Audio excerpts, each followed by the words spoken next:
Assalamu alaikum दोस्तों, मैं Mohammad फहम Mirza. Today the topic we are going to discuss is getting admission into BS at NUST with Mohammad Waqas साहब। मोहम्मद वकास साहब is currently doing mechanical engineering from NUST। बाकी उन्होंने admission कैसे secure किया, NUST की faeces क्या हैं, NUST में एंट्री टेस्ट कैसे होता है एंड अदर पर्टिनेंट क्यूरीज उन्हीं के साथ डिस्कस करते हैं। तो first of all Mohammad Waqas साहब, रियली थैंक्स कि आप अपना कीमती वक्त निकाल के आए। Before deep diving into the interview, थोड़ा सा अपना बेसिक इंट्रोडक्शन करवा दीजिएगा। Assalamu alaikum. I am Mohammad Waqas and I am a student of mechanical engineering at SMME NUST H12 sector Islamabad, and I have done my metric from DM Grammar High School Kamalia and got 1039 marks, and I have done my FSC from Government PST College Kamalia and I got 950 marks in FSC, and then I gave NAT 2 and NAT 3, and in NAT 2 I got 149 marks, and in NAT 3 I got 163 marks. Hence I got admission at NUST in mechanical engineering, and now I have completed 3 years of my degree and just 1 year left. माशाल्लाह माशाल्लाह, you are a bright student throughout the journey. अच्छा, थोड़ा सा बता दीजिएगा, अभी start करते हैं फर्स्ट ऑफ ऑल के व्हाई चूजिंग नस्ट इस्लामाबाद जो है, मतलब इस्लामाबाद में भी बड़ी डिफरेंट यूनिवर्सिटीज हैं और ऑब्वियसली आप जैसे कमालिया से तो आप तो आउटसाइड से आ रहे हैं, तो लाहौर वगैरह और बहुत सारी जगह होंगी, तो नस्ट इस्लामाबाद को चूज करने का क्या वजह? नस्ट इस्लामाबाद को चूज करने के एक्चुअली 2 रीजन है, एक एकेडमिक और एक वो सोशल जो ग्रूमिंग होती है आपकी। एकेडमिक में आप देखें कि जो नस्ट की रैंकिंग है वो सबसे टॉप पे है पाकिस्तान में, और एकेडमिक के लिए हाईली क्वालिफाइड टीचर्स वहाँ पे अवेलेबल होते हैं, और एकेडमिक जो कोर्स होता है हमारा वो भी बहुत अच्छा होता है, इंटरनेशनल लेवल का होता है वो। और इसके अलावा जो हमारी नेस्ट यूनिवर्सिटी है वो वाशिंगटन अकॉर्ड से भी एफिलिएटेड है, तो हमारी डिग्री इंटरनेशनली रिकॉग्नाइज्ड होती है। ये तो एक एकेडमिक एस्पेक्ट है इसका। और सेकंड जो है सोशल, एक्चुअली वहाँ पे सोशल कल्चर जो है वो बहुत ज़्यादा होता है, सोसाइटीज़ काफ़ी ज़्यादा होती हैं जिनमें आप हिस्सा ले सकते हैं, और उसमें डिफरेंट हायरार्कीज होते हैं जिससे आपको काफ़ी सीखने का मौका मिलता है और आपकी ग्रूमिंग होती है। जैसे आपने वर्ल्ड में दूसरे लोगों से इंटरेक्ट करना है वो सीखते हैं आप। ठीक ठीक ठीक ठीक सही है, यानी कम्युनिकेशन भी बेहतर होती है, सोशलाइजेशन भी बेहतर होती है आफ्टर जॉइनिंग नस्ट। और इसके मुकाबले में नस्ट है भी माशाल्लाह एक ह्यूज यूनिवर्सिटी, तो बहुत सारे कल्चर और जो है बहुत सारे दोस्तों के साथ मिलने का मौका मिलता है। जी, ये काफ़ी सारे डिसिप्लिन ऑफर कर रही है, तो इस वजह से आप काफ़ी डाइवर्सिटी आती है और डिफरेंट डिसिप्लिन के आपके दोस्त बनते हैं, आपका माइंड वास्ट हो जाता है। माशाल्लाह, बिल्कुल बिल्कुल ग्रेट एनालिसिस। अच्छा, थोड़ा सा बता दीजिएगा कि वैसे भी मैं समझता हूँ कि यूनिवर्सिटी खाली not about the education, it's about the experience too, कि आपको कैसा एक्सपीरियंस जो है वो फील आ रहा है। Yes. अच्छा, मुझे बताइएगा कि एक स्टूडेंट है वकास साहब, जो व्यूवर है जो हमारा यूट्यूब से आ रहा है, वो चाह रहा है कि नस्ट में दाखिला लेना है, तो थोड़ा सा बता दीजिएगा एप्लीकेशन प्रोसेस क्या है, मतलब कि कहाँ से मैंने फॉर्म्स डाउनलोड करने होते हैं, कहाँ पे सबमिट करने होते हैं, और उसकी फीसिस क्या होती हैं, जो मेरे एंट्री टेस्ट से पहले किया मैं उसके रिगार्डिंग अभी पूछ रहा हूँ। तो जो इसका एप्लीकेशन प्रोसेस होता है वो सारा ऑनलाइन होता है। आप नस्ट की ऑफिशियल वेबसाइट से ये सारा प्रोसीजर होता है। आप वहाँ पे जाके एनईटी के लिए पहले तो रजिस्टर करते हैं, अपनी आईडी बनाते हैं वहाँ पे, फिर उसके आगे और जो एप्लीकेशन फॉर्म होता है ऑनलाइन वो सारा डिटेल्ड उधर फिल करते हैं आप, और फिर अप्लाई करने के बाद अपने जो होती हैं जो रिजल्ट कार्ड वगैरह वो अपलोड करते हैं, सर्टिफिकेट। और फिर उसके बाद जब आप एनईटी के लिए डेट सेलेक्ट करते हैं आप अपनी खुद, तो जिसके वो अवेलेबल स्लॉट्स होते हैं उनमें से आप जो सिलेक्ट करना चाहें, जो आपके लिए फिजिबल हो ज़्यादा, वो आप सेलेक्ट कर लें। फिर उसके बाद वो उसका एडमिट कार्ड जनरेट होता है, और जो डेट होती है वहाँ पे जाके आप टेस्ट देते हैं। ये और टेस्ट भी ऑनलाइन ही होता है, कंप्यूटराइज्ड होता है, तो एग्जाम हॉल में नेस्ट की जो मेन H12 इधर ही होता है। ठीक है। टेस्ट की डिटेल्स अगर हम बात करें तो उन पे तो वो टोटल 200 MCQs होते हैं, और वो डिफरेंट सब्जेक्ट्स में डिवाइडेड होते हैं। जैसे मैथ के 80 होते हैं, फिजिक्स के 60, और केमिस्ट्री के 30, इंग्लिश के 20 और इंटेलिजेंस के भी 10 होते हैं। तो इस तरह 200 टोटल मार्क्स हो गए। तो और इसके अलावा ये कि नेगेटिव मार्किंग कोई नहीं होती, तो बेस्ट है कि आप सारा अटैम्प्ट करके आएँ ताकि आप मैक्सिमम मार्क्स हासिल कर सकें। ठीक ठीक, टेस्टिंग की तरफ तो माशाल्लाह आते हैं, वो तो इंशाल्लाह उसको भी डिटेल डीप डाइव करेंगे। अभी थोड़ा सा देखें, आपने मुझे बताया कि आप ऑनलाइन वो करते हैं और फिर सर्टिफिकेट वगैरह आपने सबमिट करवाने दे होते हैं, यानी कि जैसे कि वकास साहब कमालिया से बिलोंग करते हैं, तो वकास साहब को जो टेस्टिंग से पहले तक है वो इवन उनको इस्लामाबाद कैश 12 सेक्टर आने की जरूरत नहीं, सिर्फ टेस्ट के लिए जरूरत होती है, उससे पहले आप सारा कुछ ऑनलाइन सबमिट करवा सकते हैं। जी सब कुछ ऑनलाइन होता है, जस्ट टेस्ट के लिए आपको आने की जरूरत होती है, और फिर उसके बाद जब आप मतलब उसके बाद जब एडमिशन हो गया तो टेस्ट क्लासेस के लिए आना पड़ता है। तो जो फीस होती है वो भी आप ऑनलाइन चालान फॉर्म जमा करवा देते हैं अपने जो पास बैंक होते हैं वीएल से। माशाल्लाह माशाल्लाह, बिल्कुल। अच्छा चले, एप्लीकेशन प्रोसेस आपने जो है वो क्लियर आउट कर दिया कि आप जो है वो फॉर्म्स डाउनलोड कर। अच्छा एक तो थोड़ी सी बता दीजिएगा, चलान फीस मुझे पता है ऑब्वियसली चेंज होती रहेगी, इन दिनों क्या चल रही है फीस जो है चलान फॉर्म जो मतलब जो टेस्टिंग के लिए आप सबमिट करवाते हैं? टेस्टिंग के लिए अराउंड पहले तो जब मैंने दिया तब तो 3000 होती थी, अब शायद अराउंड 4000 हो गई है। ठीक है ठीक है, मतलब वो तो चेंज होती रहती है जो है वक्त के साथ साथ। ठीक है, मतलब स्टूडेंट्स को ये एक्सपेक्ट करना चाहिए। और मेरे ख्याल में जी एनईटी भी 3 होते हैं, तो आप कोशिश करें आप मैक्सिमम अगर एनईटी देंगे तो आप उनका ज़्यादा चांसेस होंगे एडमिशन के, क्योंकि आपके जो बेस्ट स्कोर होता है वो काउंट होता है। जैसे मैंने अभी 3 में से 2 दिए थे, तो आप जो भी स्टूडेंट्स हैं व्यूअर्स हैं वो उन्हें चाहिए कि एटलीस्ट 2 दें, अगर 3 देना चाह रहे हैं कोई तो 3 दें, ताकि इससे आप सीखते हैं पहले टेस्ट से एनईटी 1 से 2 से, फिर आप एनईटी 3 में अपना बेस्ट परफॉर्म कर सकते हैं। माशाल्लाह, ग्रेट ट्रिक। अच्छा NAT आप कह रहे हैं, सॉरी मैम मुझे NAT ऐसी बात है? एक्चुअली NET है, नेस्ट एंट्री टेस्ट। अच्छा NET नीट, ठीक है।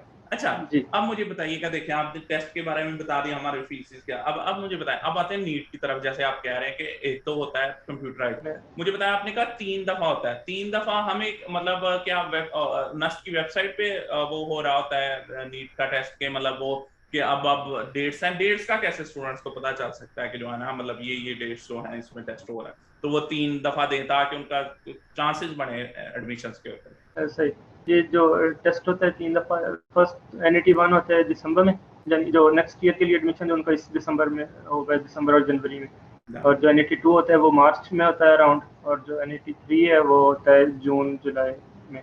ठीक, माशाल्लाह माशाल्लाह। तो इसके लिए जो एप्लीकेशन डेट्स हैं वो सारी अपने वेबसाइट पे अवेलेबल होती हैं सारा कुछ। ठीक है, यानी आप वेबसाइट से कौन-साइड हैं? admission.nust.edu.pk वेबसाइट का क्या, कौन सी वेबसाइट है इनकी? जी नस्ट में जाके आप एडमिशन पे क्लिक करें। जी तो उधर से admission.nust.edu.pk डन हो गया।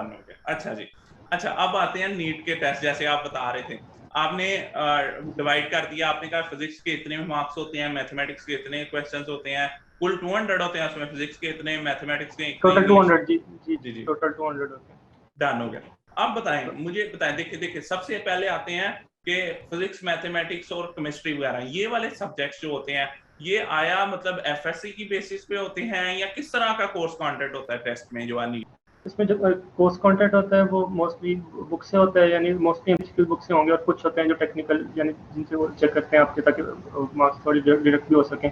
तो आपको चाहिए कि जो बुक है FSC की वो डिटेल स्टडी करें, उसमें सेलेक्टिव कुछ लोग होते हैं जो FSC में सेलेक्टिव करते हैं, क्योंकि ऑप्शनल होता है ना वो जो पेपर होता है FSC का, लेकिन आपको चाहिए कि डिटेल स्टडी करें ताकि आप NET में ज़्यादा मार्क्स ले सकें, क्योंकि ओवरऑल पूरी बुक कवर करता है ये। तो अगर FSC बुक आपने अच्छे से की हुई है तो फिर आप चांसेस है कि आप क्लियर कर लेंगे।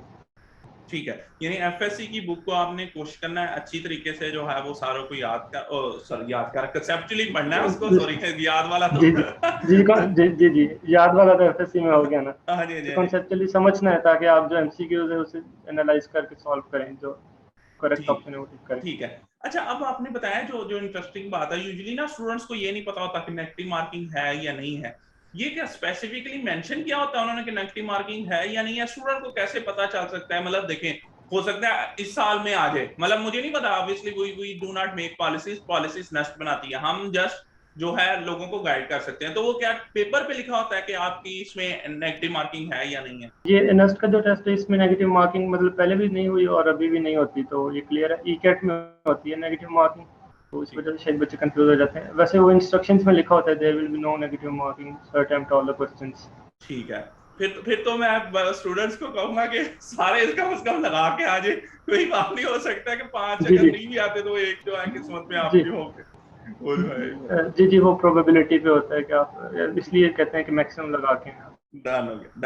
अच्छा आपने चले नीट का भी बता, अब आपने बता दिया कि फिजिक्स, मैथमेटिक्स और केमिस्ट्री के कोर्स कंटेंट को एफएससी बेस पे अच्छी तरह कंसेप्चुअली पढ़ें तो इंशाल्लाह you would be able to tackle that test. और वैसे भी कोशिश करें 3 दफा करें, ताकि आपको पहली दफा नहीं भी समझ आई, दूसरी दफा आपके क्लियर होता जाएगा जी वक्त के साथ साथ।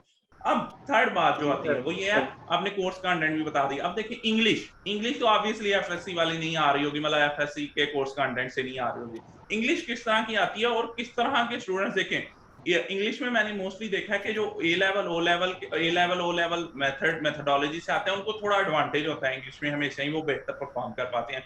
तो एक एफएससी का स्टूडेंट वकास साहब या जैसे वहाब साहब जो कभी एफएससी के स्टूडेंट वो कैसे एडवांटेज उठा सकते हैं कि जो है ना इंग्लिश में भी वो अच्छा परफॉर्म कर सकें, उसको कैसे मेक श्योर कर सकते हैं? जो इंग्लिश में मेन चीज़ होती है वो ग्रामर होती है। तो जिस बंदे की ग्रामर स्ट्रांग है, तो जिसने मतलब अच्छे से ग्रामर की हुई है, तो वो इजीली वो कर लेता है। लेकिन अगर सिंपल किसी ने जस्ट शॉर्ट क्वेश्चन वगैरह मतलब लाइनें ही याद करके लिखी हैं, तो वो उस तरह फिर मुश्किल होगी उसको। तो समझिए जैसे टेंसेस होते हैं वो सारे अगर किसी को सही से समझ आते हैं, तो वो ग्रामर वाले क्वेश्चन को अच्छे से कर लेगा। और इसके अलावा प्रेपोजिशन जो भी की होती हैं, तो वो अगर सही से की हैं तो वो भी आपकी हो जाएंगी। और इसी टाइप स्पेलिंग्स और कंप्लीशन वगैरह के होते हैं, बस ठीक है, ठीक 20 है। होते हैं ये इस टाइप के। यानी अगर आपने एफएससी में वो जो चीजें भी जिसे कह लें ऐसे वगैरह या पैराग्राफिंग वगैरह भी जो की थी, अगर आपने सही तरह लॉजिकली यानी कि उसको बाय रूल्स किया था जी, और आप समझ गए हैं इंग्लिश के रूल्स बाय को, रूल्स। तो जी आपको कोई इतना मसला नहीं होगा इवन इंग्लिश में भी जो है टेस्ट में। जी जी जी, जो ग्रामर के रूल्स हैं वो आपको सही से पता होने चाहिए। टेंसेस हमारे पास हैं 12, उनमें जो सिचुएशन के हिसाब से हम देखते हैं कि यहाँ पे कौन सा टेंस यूज हो रहा है, पास्ट और आगे तो परफेक्ट और इंडेफिनिट टाइप, तो कंटिन्यूस, वो सारे आपको पता है तो इजी आपके लिए। डन हो गया, डन हो गया। अच्छा, आपने सेंटेंसेस के बारे में बता दिए कि मतलब बेहतर तरीके से करें, लॉजिकली इंग्लिश को पढ़ के आएंगे, वो भी इंग्लिश भी लॉजिकली, मतलब अगर आपने सही तरह पढ़ी हुई है बाय रूल्स तो आपको कोई इतना मसला नहीं आएगा। ठीक है। अच्छा, अब आप मुझे बताइएगा कि आपने बताया कि सर जो है टेस्ट के बारे में ओवरऑल बता दिए, मुझे बताइए टेस्ट की कितनी परसेंटेज इंक्लूडेड होती है एग्रीगेट कैलकुलेट करने में? जी, ये इसमें जो एनईटी है इसकी परसेंटेज काफ़ी ज़्यादा होती है, ये अराउंड 75% होती है। यानी अगर आपका टेस्ट इसमें बहुत मैटर करता है आपके एडमिशन के लिए, तो 75% काफ़ी ज़्यादा होता है। तो बाकी एफएससी वगैरह कम होते हैं, तो इस वजह से आपको चाहिए कि टेस्ट पे काफ़ी फोकस करें और इस टेस्ट को अच्छे से करें। डन हो गया। और एफएससी मतलब और सही से जी जी जी एमसीक्यूज जी का, जी जी मतलब एमसीक्यूज को आप सही से एनालाइज करके फिर करेक्ट ऑप्शन सेलेक्ट करें। डन हो गया। एफएससी की आप बात करते थे, तो एफएससी और जो होते हैं ना, एफएससी में पहले तो होता फर्स्ट ईयर के एग्जाम हुए होते थे, तो एफएससी के फर्स्ट ईयर के 15% इंक्लूडेड होता था एग्रीगेट में, और जो मैट्रिक है वो 10% होता था।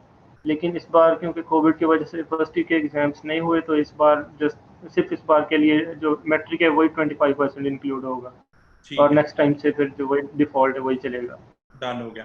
एक तो आपने जैसे बताया 0.75 एक बड़ी ह्यूज परसेंटेज है, इसका मतलब है कि हर वो जी बंदा 75 दूनी 150 और सिर्फ हाँ तकरीबन जो 250 सवाल हल कर लेता है वो एक एब्सोल्यूट को जो है वो आगे बढ़ा लेता है, जो सही सही तरह 250 सवाल जो है उसमें हल कर लेता है। 200 मार्क्स का होता है, 200 क्वेश्चन होते होंगे मोस्ट प्रॉब्ली उसमें।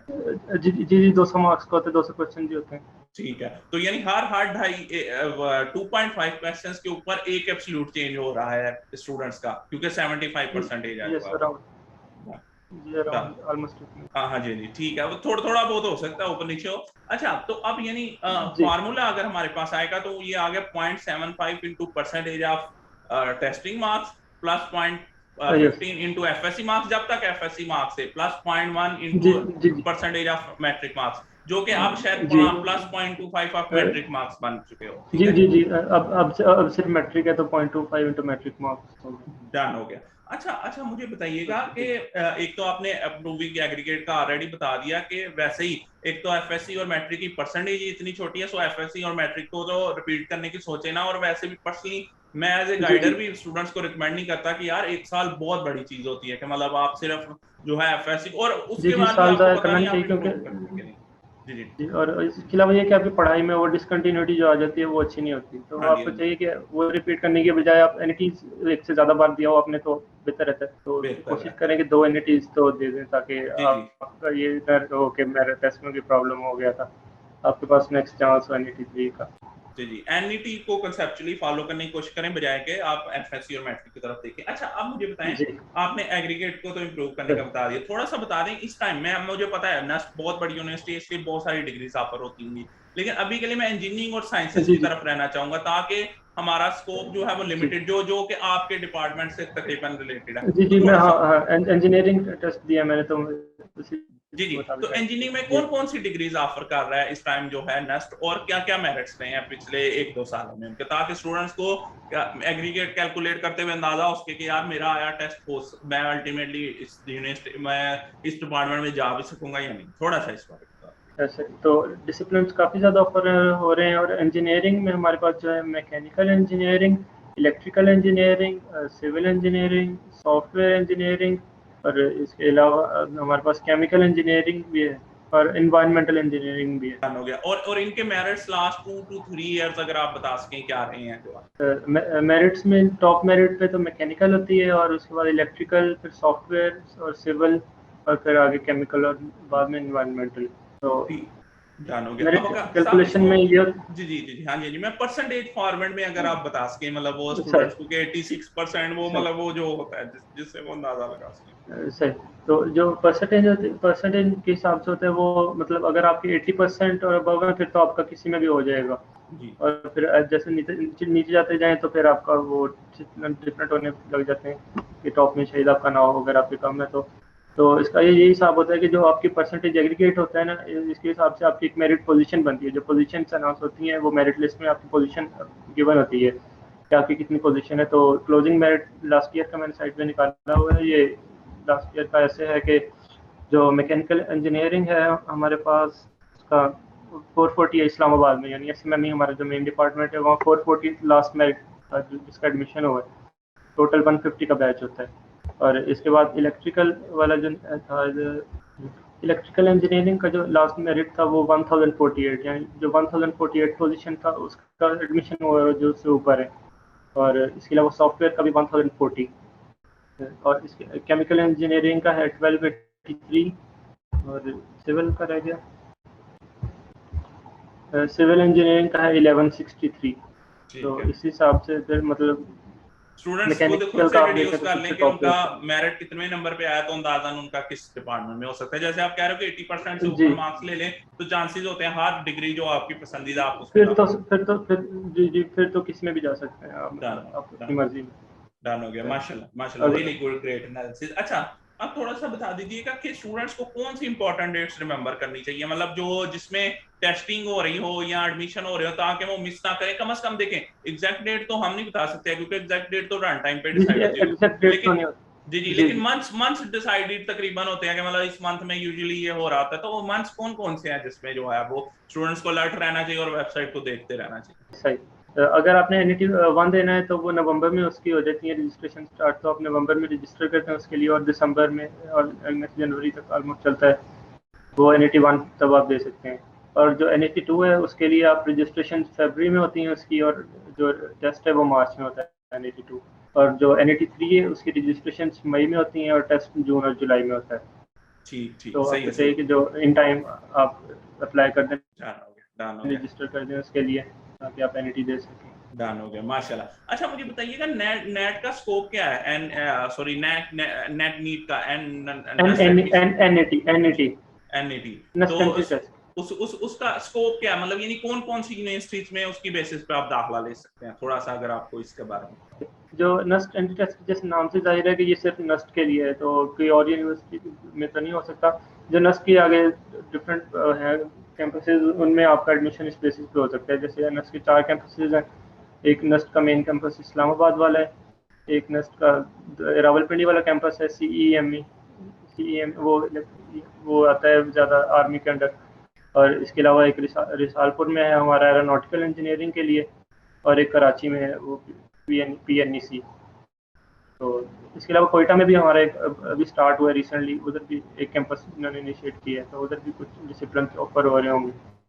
तो मेरे एक दोस्त जानने वाले जिनका मैंने इंटरव्यू पहले किया, वो बता रहे थे शायद IIST institute of space technology, लेकिन ऑब्वियसली वो नस्ट के कम से कम सारे इंस्टीट्यूट्स में नेट नीट ही जो है वो एज ए जी जी जी जो नस्ट के कैंपस है उनमें एनईटी ही चलता है। डन हो गया, डन। ये फिर से माइट भी आप एनईटी कहते हैं ना, नेट कहते हैं? एनईटी कहते हैं, मतलब इकट्ठा नहीं कहते, सिंपल एनईटी कहते हैं। एनईटी, ठीक है ठीक है। Nernst entry test. डन हो गया, बिल्कुल, थैंक यू। अच्छा, अब आपने बता दिया, इंपॉर्टेंट डेट्स भी बता दी। अब मुझे बताएं, एक स्टूडेंट जो आता है, क्या पर सेमेस्टर फीसेस जो है, फिर वो ये भी मुझे पता है एब्सोल्यूट नहीं है, हर साल के साल चेंज होती रहती है, लेकिन करंटली क्या सिनेरियो चल रहा था कि स्टूडेंट्स को चलो अंदाजा उसके कि भाई इतनी फीसेस जो है वो चल रही हैं, तो आजकल पर सेमेस्टर क्या फीसेस चल रही हैं जो है ना, और पहले सेमेस्टर में ऑब्वियसली थोड़ी डिफरेंट होती है क्योंकि एडमिशन वगैरह हो रहा है, तो उसके हिसाब से थोड़ा सा इस बारे में बता दीजिए। वैसे जो सेमेस्टर फीस थी, ट्यूशन फीस, वो लास्ट ईयर तो हमारी पर सेमेस्टर 1 लाख थी, लेकिन आज सुबह मैंने देखा है तो इस ईयर अपडेट हो के वो 1,08,000 हो गई है। तो सेमेस्टर फीस यही रहती है सबकी, लेकिन जो आप फर्स्ट सेमेस्टर वालों की बात करें, जो एडमिशन फीस होती है वो उससे अलग होती है, 35,000 वो उनकी होती है, ये एडमिशन फीस होती है, वो सिर्फ फर्स्ट सेमेस्टर में आप पे करते हो। डन हो गया। और इसमें क्या आया कोई मतलब एकेडमिक के अलावा भी कोई फीस जो है इंक्लूडेड होती है, लाइक हॉस्टल वगैरह, या ये जस्ट एकेडमिक की फीस है? ये जस्ट एकेडमिक फीस है, ट्यूशन फीस है, हॉस्टल फीस इसके अलावा होती है। डन हो गया। अच्छा अच्छा, मुझे बताइएगा, आपने बताया, अब देखें 1,00,000 रुपया हर बंदे के लिए पे करना ईज नहीं है, मतलब हम मतलब जिस सोसाइटी में बिलोंग करते हैं, बहुत सारे non metro, even metropolitan cities में भी ये फीस एक hefty अमाउंट है स्टूडेंट्स के लिए, तो उनके लिए क्या कोई फाइनेंशियल असिस्टेंस या स्कॉलरशिप कोई ऐसी इंट्रोड्यूस करवाई हो कि एक स्टूडेंट जो मेरिट पे आया और अच्छा परफॉर्म कर रहा है, तो कम से कम वो सिर्फ फीस की अनअवेलेबिलिटी की वजह से उसको नेस्ट ना छोड़नी पड़े, तो इसके लिए क्या क्या नेस्ट ने जो है वो प्रोसीजर किया ताकि स्टूडेंट्स को भी पता चल सके कि कौन कौन सी स्कॉलरशिप अवेलेबल है और फाइनेंशियल असिस्टेंस? नेस्ट में एक स्कॉलरशिप अवेलेबल होता है, वो नीड बेस्ड स्कॉलरशिप होता है, तो उसमें आप अप्लाई करते हैं, वो आप जब एंट्री टेस्ट के लिए अप्लाई करते हैं तब भी साथ अप्लाई कर सकते हैं और बाद में भी अप्लाई कर सकते हैं। तो उसमें वो आपका सारा डिटेल्स चेक करते हैं कि आपकी फैमिली इनकम कैसी है, रिसोर्सेज कितने हैं और कहाँ कंजम्पशन कितनी हो रही है, तो वो सारा डिटेल चेक करके अगर आप क्वालिफाई करते हैं उस स्कॉलरशिप के लिए, तो वो आपको नीड बेस्ड स्कॉलरशिप देते हैं और आपकी जो ट्यूशन फीस होती है वो वेव ऑफ कर देते हैं, तो वो नहीं आपको देनी पड़ती। इसके अलावा जो अभी जो गवर्नमेंट की तरफ से एहसास का स्कॉलरशिप स्टार्ट हुआ है, वो भी अब मिलता है बच्चों को, तो वो भी इसी तरह होता है प्रोसेस। आप एप्लीकेशन जमा करानी होती है, तो अगर आप उन्हें लगे कि आप क्वालिफाई करते हो इसके लिए, तो आपको फिर वो दे देते हैं वो स्कॉलरशिप। अदरवाइज इसके अलावा अंडर ग्रेजुएट में तो स्कॉलरशिप नहीं होती, मास्टर्स के लिए होती हैं स्कॉलरशिप का भी वो, लेकिन लेटर ऑन होता है, लेकिन जो अंडर ग्रेजुएट है उसमें यही होती है। ठीक है। इस स्कॉलरशिप में क्या आपकी एकेडमिक प्लस ट्यूशन फीस सारी वो जो है करते हैं, या सिर्फ जो है एकेडमिक फीस ही उसमें जो है वो आपकी कवर आउट कर रहे हैं? जो नीड बेस्ड होता है इसमें, जो यूनिवर्सिटी की तरफ से, इसमें तो सिर्फ आपकी ट्यूशन फीस वेव ऑफ करते हैं, लेकिन जो एहसास है आपको पता है गवर्नमेंट की तरफ से, उसमें आपकी ट्यूशन फीस भी वेव ऑफ हो जाती है और इसके अलावा आपको कोई स्टिपेंड भी वो देते हैं, लाइक पर सेमेस्टर शायद स्टिपेंड देते हैं, तो वो मुझे पता तो नहीं है कितना होता है, लेकिन मिलता है वो। ठीक जाने वाले तो लोग हैं जिनको मिल रहा है। डन हो गया। और मतलब यानी कि यूजुअली अगर आप जो है मतलब कह लें कि मेरिट पे हो और नीड जो है तो मिल जाता है, मतलब स्टूडेंट्स को इतना मतलब एहसास स्कॉलरशिप आराम से मिल जाता है, कहने का पूछने का मतलब है, या आपके ख्याल में मतलब उसके लिए काफी तगदो करनी पड़ती है? ये देखिए, वो आपकी डिटेल्स सारी चेक करते हैं कि आपके जो फादर की इनकम कितनी है, तो उस हिसाब से फिर वो आपको देते हैं। ठीक है ठीक है, डन हो गया डन हो गया। अच्छा, मुझे बताइएगा हॉस्टल अवेलेबिलिटी, जैसे कि आप जो है कमालिया से आए हैं, तो मोस्ट प्रॉब्ली आप हॉस्टल जो में रहना चाहेंगे जो है, आया नेस्ट के पहले तो हॉस्टल अवेलेबल हैं भी कि नहीं, और अगर हैं तो फीसेस क्या है, थोड़ा सा इस बारे में बता दीजिएगा। नेस्ट के हॉस्टल्स अवेलेबल हैं, बल्कि अब तो उन्होंने और भी कुछ हॉस्टल्स न्यू बनाए हैं, तो अब तो अवेलेबिलिटी मतलब ऑलमोस्ट सबको मिल जाता है, और मैं भी फर्स्ट डे से नेस्ट के अंदर जो नेस्ट के हॉस्टल है उन्हीं में रह रहा हूँ, तो ऑलमोस्ट मिल जाता है। और जो उसकी फीस होती है वो होती है 6 मंथ्स की होती है 24,000, वो चलान फॉर्म इकट्ठा होता है, यानी पर मंथ आप इस हिसाब से देखने 4,000 बनता है। ठीक है। और ये सिर्फ रेजिडेंशियल फीस है, इसके अलावा में हम मैथ्स और ये जो है मैथ्स की पर मंथ वो अलग आपको पे करनी पड़ती है, तो ये सिर्फ रेजिडेंशियल फीस है। डन हो गया। अच्छा, final advice for anyone who is applying to the NUST के जो है ना, मतलब आपको लग रहा हो कि यार ये चीजें हमने लूज की थी, तो कम से कम स्टूडेंट्स जो न्यू कमर्स आ रहे हैं वो करें तो उनको बेहतरी है, या किसी भी किस्म की जो बेहतरी आज के स्टूडेंट्स में उनके लिए जो नस्ट में आना चाह रहे हैं? तो सही, जो लोग नस्ट के एस्पिरेंट्स हैं मेरी ये एडवाइस है कि वो मतलब मेहनत करें और एनईटी अच्छा दें, क्योंकि यहाँ पे आपके लिए काफ़ी सारी अपॉर्चुनिटीज़ होती हैं। एकेडमिकली भी आप काफ़ी अच्छा आपको इन्वायरमेंट मिलता है, और वैसे भी जो इसके अलावा सोसाइटीज़ होती हैं वो आपको काफ़ी बहुत अच्छी ग्रूमिंग होती है आपकी यहाँ पे। तो इसके लिए आप ट्राई करें कि आप नस्ट में आने की कोशिश करें। ये मतलब आपके बस बेस्ट अपॉर्चुनिटी आपके लिए होगी। Vikas साहब, really thanks for such a great analysis and valuable feedback. तो दोस्तों, मोस्ट प्रॉब्ली आपकी सारी pertinent queries regarding nest admission, faeces and scholarship cover out हो गई होंगी। इसके अलावा अगर आपकी कोई फर्दर क्वेरी है तो नीचे कमेंट में पास ऑन कीजिएगा। मैं कोशिश करूंगा कि विकास साहब तक पहुंच सके। अगर आपको वीडियो पसंद आई हो तो लाइक करें, दोस्तों के साथ शेयर करें और हमारे चैनल को सब्सक्राइब कर लें ताकि आपको फर्दर वीडियोस मिलती रहें। हमारे साथ जुड़े रहने के लिए और बार बार इस चैनल पर आने के लिए मोहम्मद हाफिज साहब का तहे दिल से शुक्रगुजार। अल्लाह हाफिज। पाकिस्तान जिंदाबाद।